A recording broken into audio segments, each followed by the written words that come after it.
Just stand up, stop faking it, my husband yelled as I lay paralyzed on a driveway. Enjoy watching.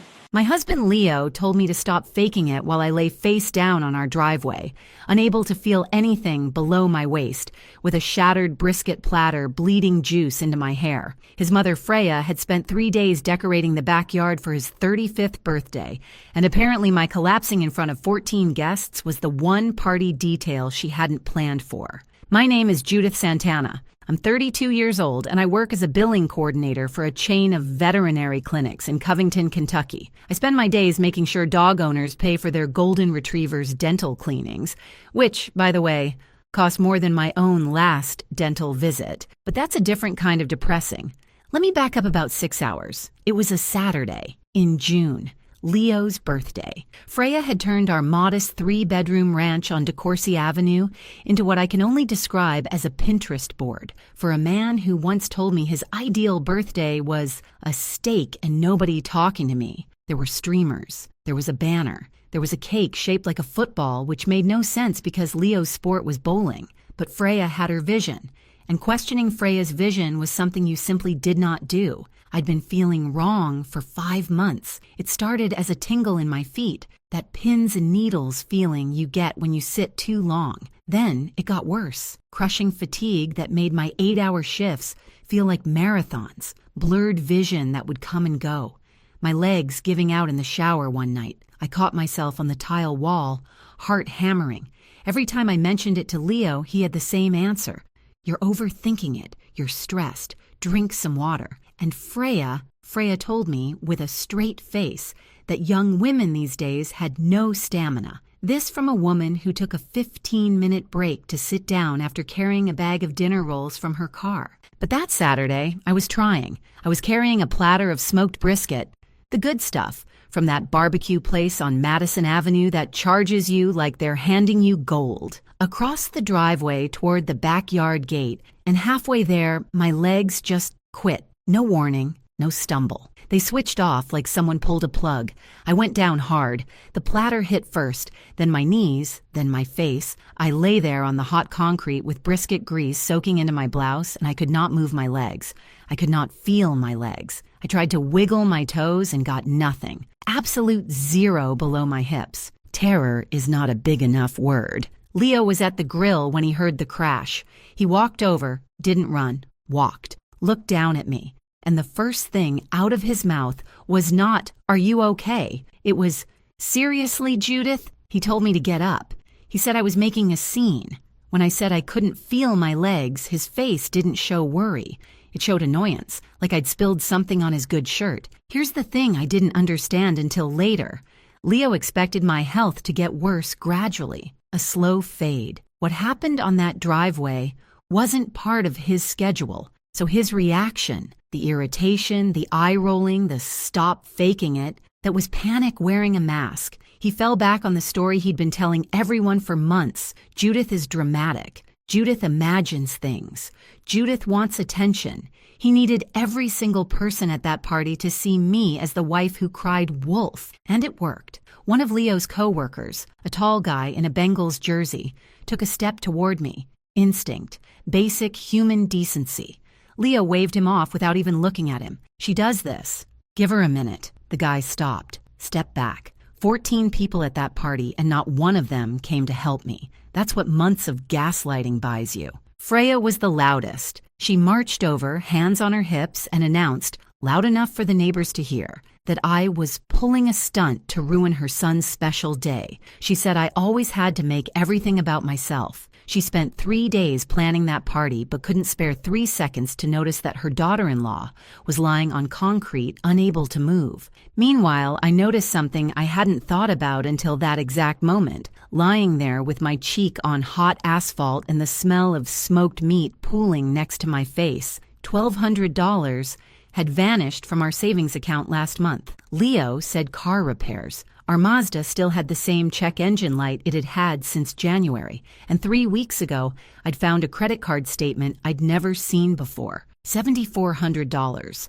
Under Leo's name, at our address. He told me it was a bank error. He said he'd call them. He never called. Leo walked back to the grill. Freya followed. The music kept playing. some classic rock station Leo liked. I was alone on the driveway. I couldn't move. I couldn't get up. And for about 90 seconds, I genuinely thought this was how my story ended. Face down, invisible, surrounded by people who decided I wasn't worth believing. Then I heard a siren. Someone had called 911. To this day, I don't know who, but that sound, cutting through the music and the laughter from the backyard, was the only thing in the world telling me I wasn't completely alone. Before we continue, please hit subscribe and tell me in the comments where you're watching from and what time it is right now. I read every single one, and it honestly makes my day. Thank you so much for being here. Now let me take you back, because what happened on that driveway didn't start on that driveway. It started 5 years ago, in a break room that smelled like burnt coffee and microwave popcorn. I met Leo through a coworker named Dana, who swore he was one of the good ones. He worked as an inventory manager at a regional auto parts distributor about 20 minutes outside Covington. Decent job, steady paycheck, the kind of guy who showed up on time and remembered your birthday. When we started dating, he was attentive, thoughtful. He'd leave little notes in my car.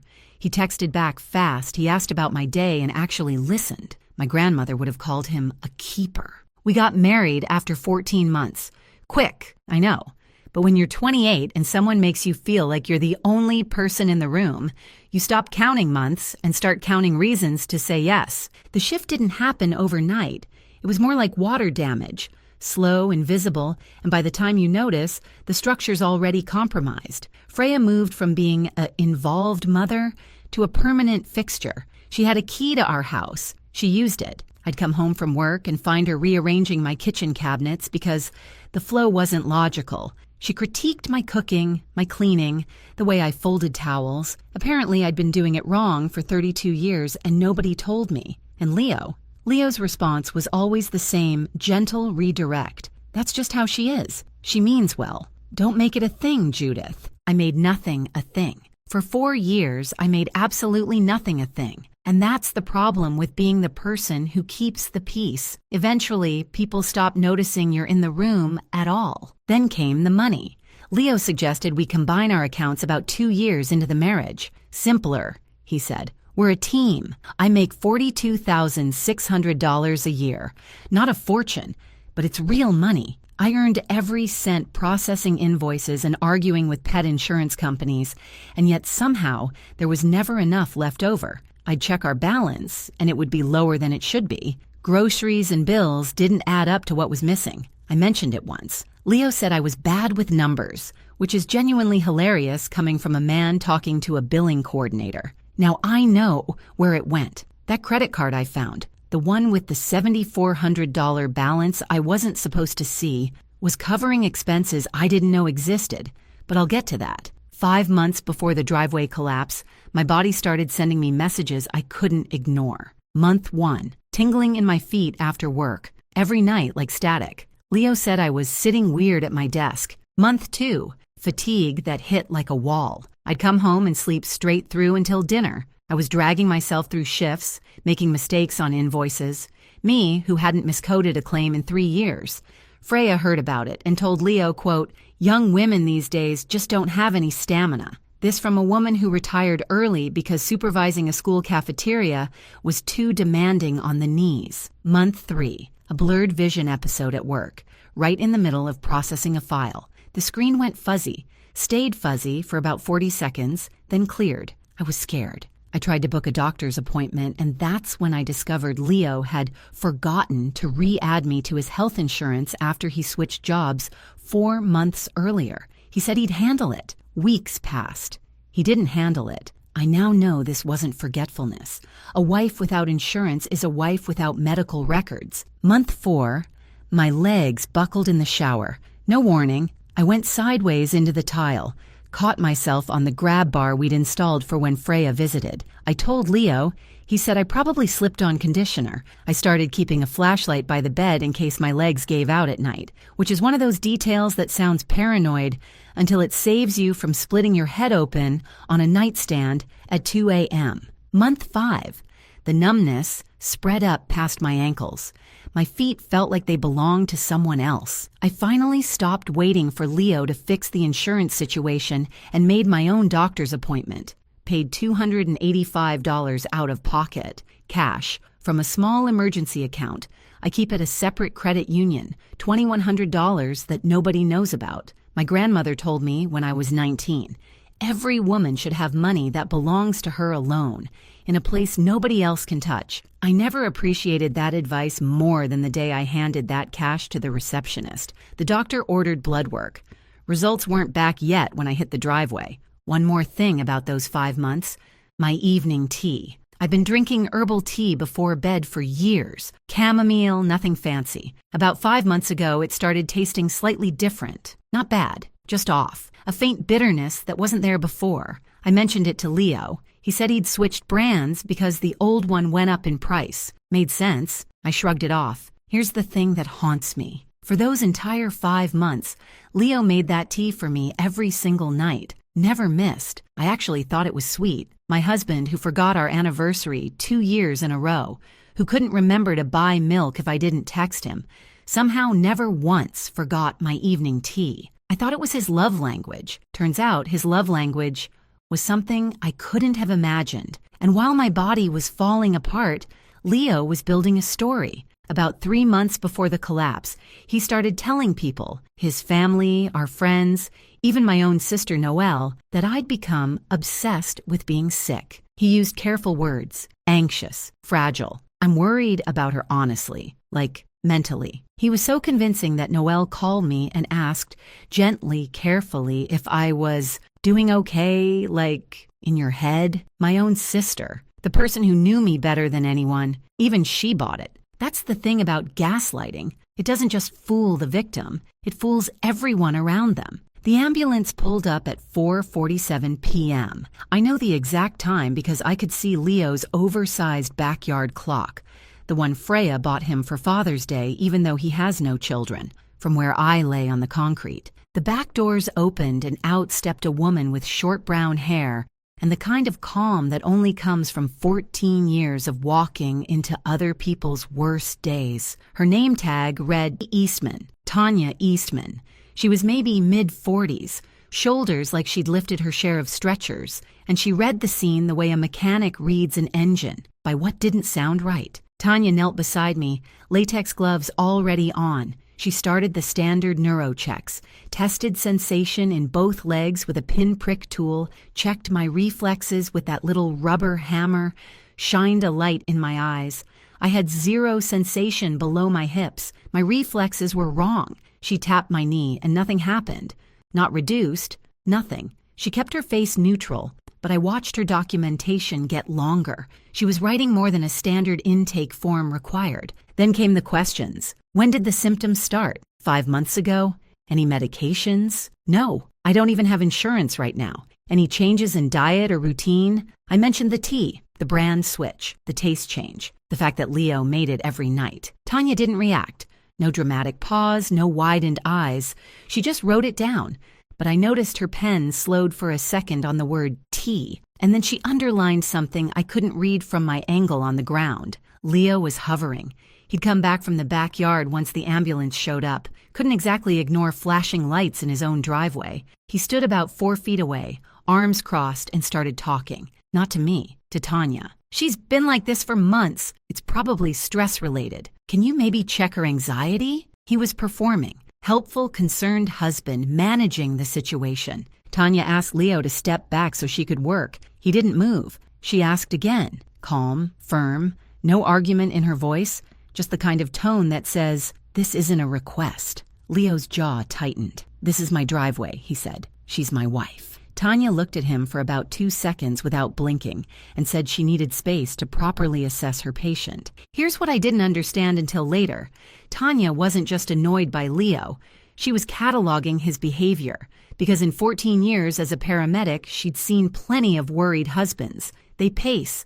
They ask questions about the hospital. They hold their wife's hand even when the paramedic tells them to move. They do not stand with their arms crossed, giving a medical history that sounds rehearsed. Leo wasn't acting like a man watching his wife suffer. He was acting like a man managing a narrative. And Tanya Eastman had been doing this job long enough to know the difference. She picked up her radio, called dispatch, requested police to the scene, and here's the thing. She used a completely standard, legitimate reason. Family member interfering with patient care and becoming verbally aggressive. This is real. Paramedics do this all the time. Leo heard the word police and stiffened, but Tanya played it cool. Sir, I just need you to step back so I can do my job safely. Standard procedure. He backed off. Annoyed but not alarmed. He thought it was about him being too close.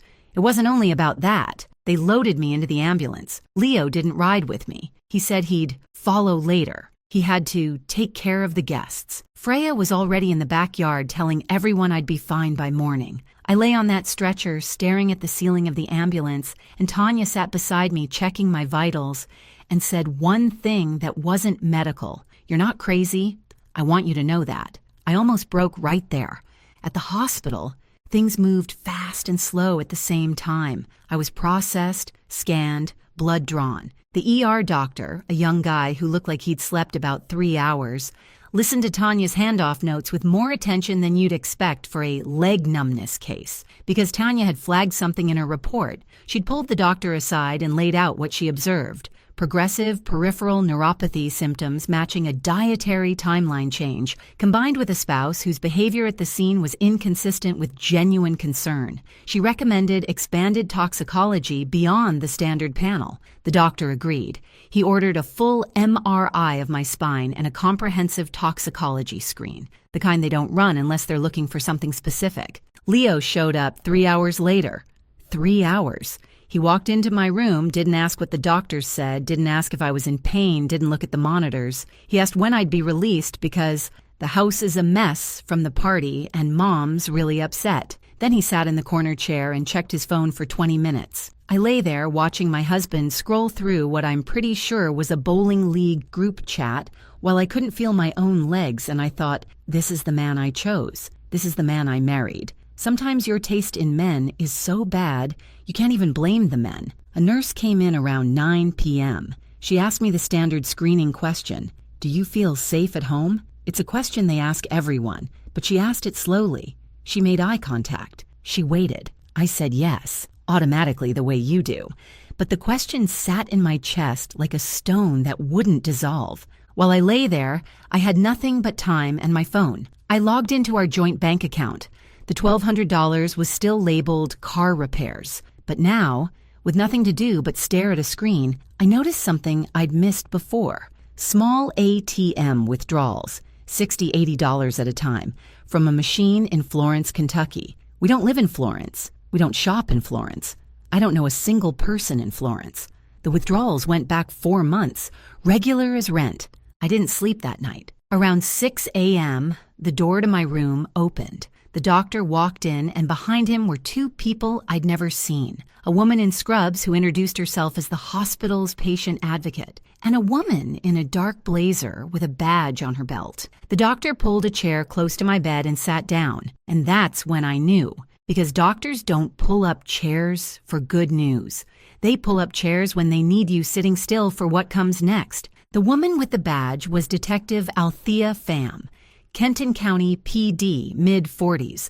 No-nonsense haircut, the kind of face that probably hadn't looked surprised since the Clinton administration. She sat in the plastic chair next to my bed like she'd done this 100 times. She probably had. The doctor spoke first. He explained the MRI results carefully, like he was reading a verdict. The scan showed progressive damage to my peripheral nervous system, specifically demyelination of the nerve fibers. In plain English, the protective coating around my nerves was being stripped away. He said the pattern was not consistent with multiple sclerosis, not Guillain-Barré, not any autoimmune condition. The pattern was chemical. Something was destroying my nerves from the inside, and it had been doing it for months. Then came the toxicology. They found methylene chloride in my blood. If you don't know what that is, I didn't either. It's an industrial solvent, paint stripper, degreaser. the kind of chemical you find in warehouses and manufacturing plants, the kind of chemical an inventory manager at an auto parts distributor would have access to every single day. The levels in my blood were not from a single accidental exposure. They were consistent with repeated small-dose ingestion over an extended period. Months. Someone had been feeding it to me. I didn't scream, I didn't cry. I went completely still. You know that feeling when your brain receives information that's so far outside anything you've ever considered that it just stops processing? Like a computer that hits an error and the screen freezes? That was me. The man I slept beside every night. The man who handed me tea and said, "Good night, babe." The man who kissed my forehead sometimes before he left for work. Detective Pham let the silence sit for a moment, then started asking questions. Methodical. No drama. When did the tea taste change? Who made it?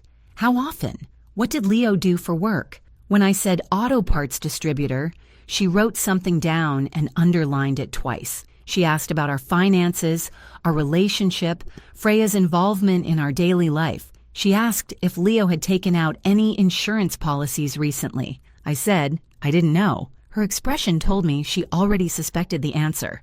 Pham was honest with me. She said the concentration levels, the timeline matching the tea, Leo's occupational access to industrial solvents, it pointed in one direction. But she also promised they'd build the case on evidence, not assumptions. And then the evidence started coming fast. They got a search warrant for our house that same day. In Leo's workshop in the garage, behind a shelf of paint cans and old bowling trophies, they found a half-empty container of industrial-grade methylene chloride. His employer confirmed Leo had been signing out this compound for 6 months, consistently more than his inventory role required. His supervisor never questioned it because Leo had worked there 8 years and was considered reliable. That's the thing about trust. It's the perfect hiding place. The financial forensics hit next. That $7,400 credit card I'd found, the charges traced to 2 things. First, monthly premiums on a $350,000 life insurance policy on me, taken out 7 months ago.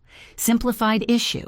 No medical exam required, which is exactly why Leo chose it. My signature on the application was forged. Second, rent on a studio apartment in Florence, Kentucky, 340 square feet with a view of a Jiffy Lube parking lot, signed 5 months ago under Leo's name.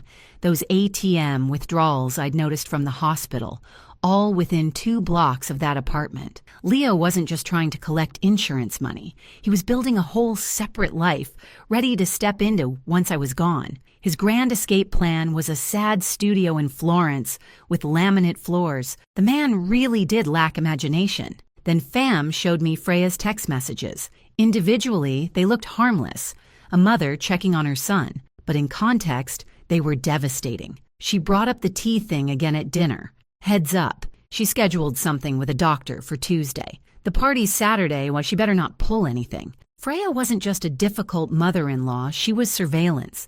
She was monitoring my suspicions and feeding Leo real-time intelligence. She knew about the tea. She knew what was in it. She helped manage the entire thing. That's the one that broke me. Not Leo. I could almost file Leo under greed and cowardice. But Freya was a 63-year-old woman, a mother. She stood over me on that driveway and accused me of faking while she knew exactly why I couldn't move. She watched me deteriorate for 5 months, and her only concern was that I might tell a doctor before the job was finished. My sister Noelle arrived at the hospital that evening. She'd been crying so hard her eyes were nearly swollen shut. She grabbed my hand and said she was sorry. Sorry for believing Leo. Sorry for that phone call. Sorry for asking if I was okay in my head. She'd been manipulated the same as everyone else. I told her it wasn't her fault, and I meant it. Because when someone lies that well, the people who believe them aren't stupid. They're just human. Before Pham left that night, she paused at the door. She said there was one more thing the investigation turned up. Something about Freya's first husband, Leo's father, a man named Raymond Gutierrez, who died in March of 2011 at age 49. Cause of death: progressive neurological failure of undetermined origin. He'd been sick for approximately 6 months before he died. Tingling, fatigue, loss of motor function. The case was closed as natural causes. Freya was the grieving widow. Fam said she'd requested the old case file from county archives. The symptoms in Raymond's death certificate were almost identical to mine. She let that sit in the air between us. Then she said goodnight. If this story has you on the edge of your seat, tap that like button and tell me in the comments, did you see that twist coming? I read every single one, and I love hearing from you. Now, where were we? Right, the next morning. It was 5:52 a.m. Still dark. The kind of early where even the birds haven't committed yet. 3 unmarked cars pulled onto DeCourcy Avenue and stopped in front of the house where, 40 hours earlier, I'd been lying on the driveway while my husband told me to stop acting. Detective Pham rang the doorbell. Leo opened the door, half asleep, wearing gym shorts and a faded promotional t-shirt from a chili cook-off he'd gone to 2 summers ago. He saw the badge, and his face did something I wish I could have seen in person. Not shock, Pham told me later. Recognition. The look of a man who'd been waiting for a knock he hoped would never come. Leo was arrested on charges of attempted murder by poisoning, insurance fraud, and forgery. He didn't scream. He didn't protest his innocence.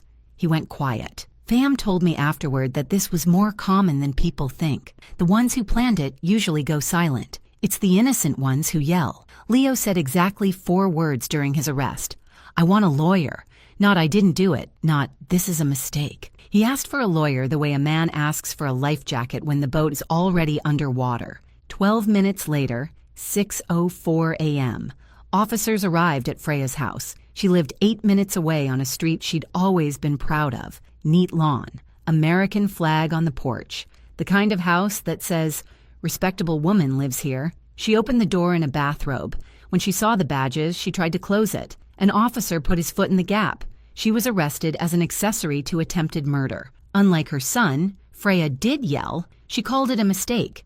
She said, I was a liar. She said her Leo would never do something like this. Her neighbor Agatha Pellegrino was outside walking her terrier at 6 a.m. because Agatha was that kind of neighbor and saw the whole thing. Agatha, the same woman Freya had bragged to for a decade about what a wonderful, devoted son Leo was. No cameras, no reporters, no courtroom scene, just badges, handcuffs, and 2 people who thought they'd never get caught being put into the back of separate cars on a quiet Tuesday morning. That's how justice actually works. It's not dramatic. It's early and it's permanent. In custody, things fell apart fast for both of them. They'd initially hired the same attorney, but within a week, he dropped them both. Conflict of interest, because their defenses were going to contradict each other. Leo's angle. My mother pressured me into it. Freya's angle. I had no idea what he was doing. Those 2 stories can't both be true,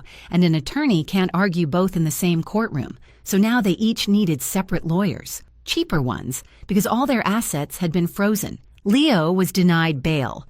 The forged insurance policy, the secret apartment, the signed-out solvents, it all added up to premeditation and flight risk. He sat in the Kenton County Detention Center, wearing orange instead of that chilly cook-off t-shirt. Freya's bail was set at $500,000. She couldn't post it.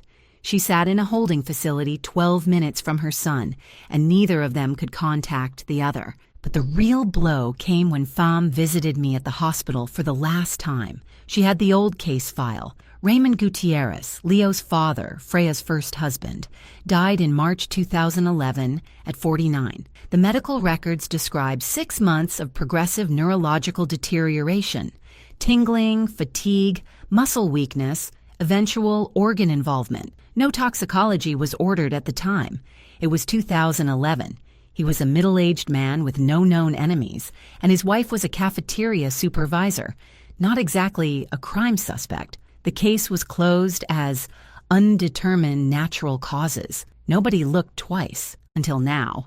Pham told me the district attorney had authorized a full reinvestigation, including the possibility of exhumation if the forensic toxicologist found enough reason in the old medical records. She was careful. She said this didn't mean Freya definitely killed Raymond, but the pattern was there. Same symptoms, same timeline, same household, and the implication hit me like a truck. If Freya did this before, then she didn't just help Leo, she taught him. The tea, the microdoses, the patience, the gaslighting. This wasn't a son's idea that his mother assisted with. This was a mother's method, passed down like a recipe, the most terrifying family tradition I'd ever heard of. Leo, who stood over me and told me to stop faking it, was now sitting in a cell where he couldn't go anywhere at all.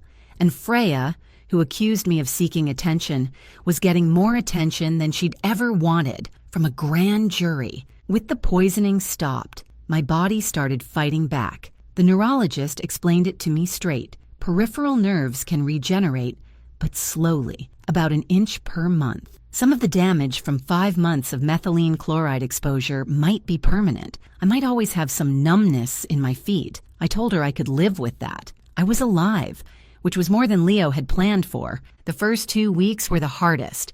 Not physically, emotionally. I lay in that hospital bed processing the fact that my husband had been trying to kill me with my own bedtime tea. That's not something they make a greeting card for. There's no, sorry your spouse tried to poison you section at Hallmark, though honestly there probably should be. It'd sell better than you'd think. But my body was healing. Sensation came back to my upper legs first. This warm, prickly feeling like blood returning to a limb that fell asleep. Then my knees. Then my shins. After 3 weeks, I stood up for the first time in the hospital corridor. 4 steps. Noelle was beside me, holding my arm, crying again. But this time, the good kind. 4 steps doesn't sound like much. But when the last time you were on your feet, you were collapsing onto a driveway while your husband rolled his eyes. 4 steps feels like crossing a finish line. I kept walking.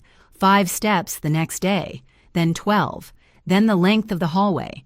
The physical therapist said I was ahead of schedule, which I appreciated because I have never once in my life been ahead of schedule for anything. My legs weren't perfect. They shook. The left one was weaker than the right, but they worked. They held me up, and nobody was standing over me telling me to stop faking it. The legal side moved faster than I expected. Leo faced charges of attempted first-degree murder, assault, insurance fraud, and forgery, 15 to 25 years. His employer fired him immediately and handed over complete records of every solvent sign-out for the past 2 years. Turns out corporations cooperate very quickly when the alternative is being named in a poisoning case. Leo's cheaper replacement attorney tried to negotiate a plea. The DA wasn't interested. Freya was charged as accessory to attempted murder. The 2011 investigation into Raymond's death was active. A forensic toxicologist was reviewing the original medical records, and the DA's office had filed for potential exhumation. If those charges landed, Freya's situation went from bad to catastrophic. Her replacement attorney advised her to cooperate. She refused, insisted she was innocent, insisted she didn't know what Leo was doing with the tea. The text messages on her phone said otherwise, and text messages don't change their story under pressure.